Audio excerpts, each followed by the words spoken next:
4 minutes. Sir Edward Davey.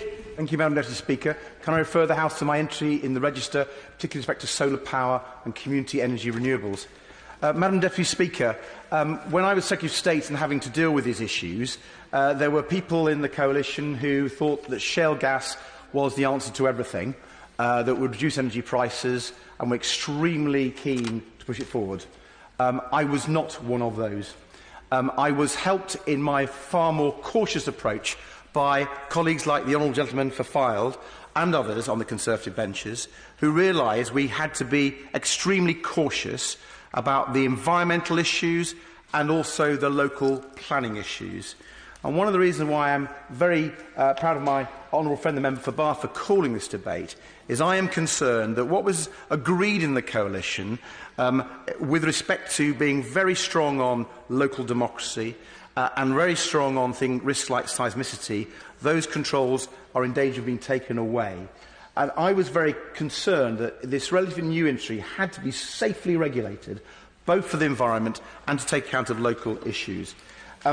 When we looked particularly on seismicity, Madam Deputy Speaker, we took advice from the experts. We had evidence from the Royal Society, the Royal Academy of Engineering, looking at what would be the right approach on the regulation for seismicity. We consulted widely.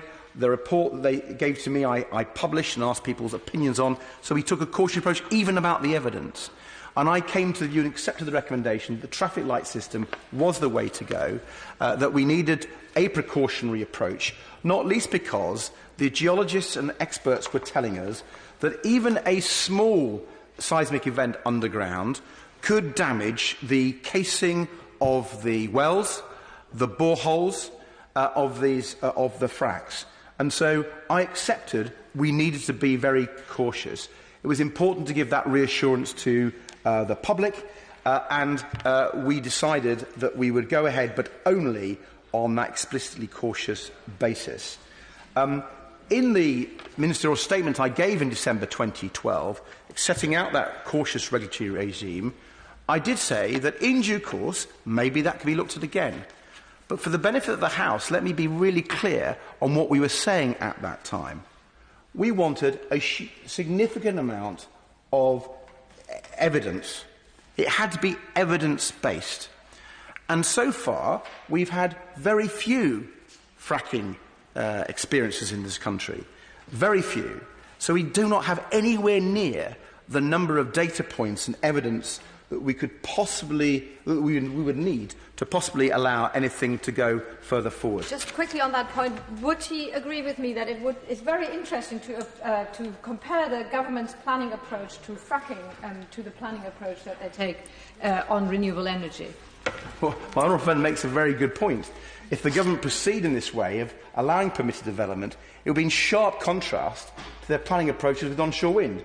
I had battles, almost weekly battles, with the then Secretary of State for Communities and Local Government, who was trying to stop onshore wind. We won most of them, but after the 2015 election, they made it almost impossible to build onshore wind in England and Wales. That sort of very negative approach to renewables stands in stark contrast to what they appear to want to do with respect to fracking.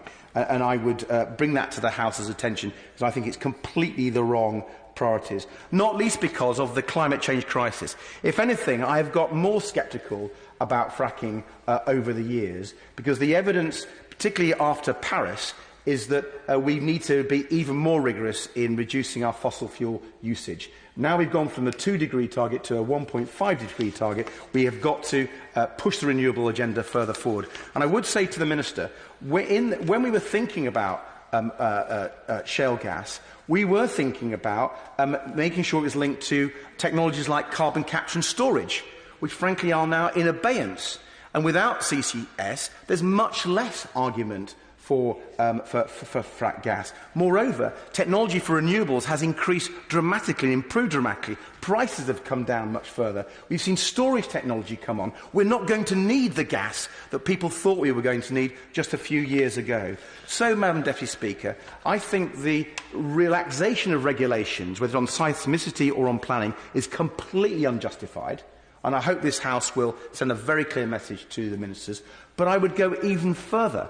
Given we've had such progress in renewables and storage, the case for fracking gas is much, much weaker than it was just a few years ago. And I would urge the government to rethink their priorities. Let us bank and capitalise on the amazing success of these new green technologies. Let's not look backwards.